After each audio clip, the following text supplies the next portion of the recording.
خامنہ ای سے سنی مسلمانوں کی پھانسیاں رکوانے کا مطالبہ۔ ایران کے صوبہ سیستان بلوچستان سے تعلق رکھنے والے سنی عالم دین شیخ مولوی عبدالحمید اسماعیل نے سپریم لیڈر آیت اللہ خامنہ ای سے سنی مسلمانوں کو اندھا دھند پھانسیاں دینے کا سلسلہ بند کرانے کا مطالبہ کیا ہے۔ العربیہ کے مطابق مولوی اسماعیل نے آیت اللہ خامنہ ای کے نام لکھے گئے اپنے مکتوب میں جیلوں میں ڈالے گئے سنی مسلمانوں کو پھانسیاں دینے پر شدید تشویش کا اظہار کیا ہے اور کہا ہے کہ جیلوں میں ڈالے گئے سنی مسلمانوں کو دی گئی موت کی سزاؤں پر عمل درآمد میں تیزی لائی گئی ہے، جس کے نتیجے میں سنی مسلمانوں میں سخت غم و غصے کی فضا پائی جا رہی ہے۔ اپنے مکتوب میں شیخ علامہ اسماعیل کا کہنا ہے کہ حال ہی میں ایرانی جوڈیشل کونسل کے سربراہ نے منشیات کے دھندے کے الزام میں سزائے موت کا سامنا کرنے والے اسیران کی سزاؤں پر تیزی سے عمل درآمد پر زور دیا تھا۔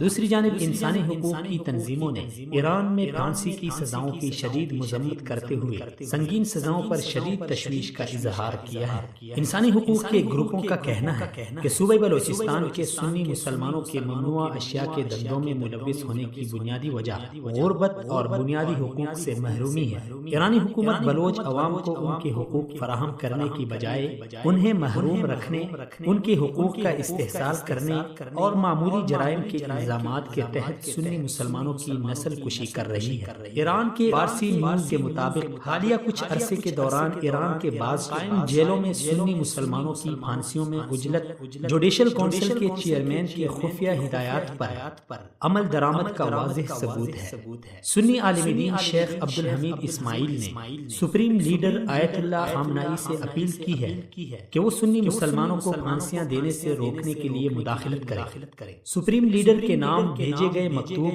میں شیخ اسماعیل کا کہنا ہے کہ رنگ و نسل اور مسلک کی بنیاد پر کسی طبقے کو انتقامی پالیسی کا نشانہ بنانے کا کوئی جواز نہیں ہے۔ ایرانی حکومت کو چاہیے کہ وہ پھانسیوں کے معاملے میں دانش مندانہ پالیسی اختیار کرے اور سنی مسلمانوں کا اندھا دھند قتل عام بند کرے۔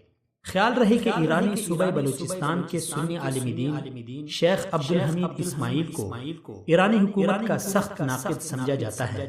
وہ اکثر اپنے بیانات میں تہران سرکار کی سنی مسلمانوں کے خلاف انتقامی پالیسیوں پر صدائے احتجاج بلند کرتے رہتے ہیں۔ سن 2009 میں ایران میں ہونے والے صدارتی انتخابات میں انہوں نے اصلاح پسند لیڈر مہدی کروبی کی حمایت کی تھی۔ انہوں نے انتخابات میں مبینہ دھاندلی کے خلاف احتجاج کرنے والے شہریوں پر طاقت کے استعمال کی بھی شدید مذمت کی تھی۔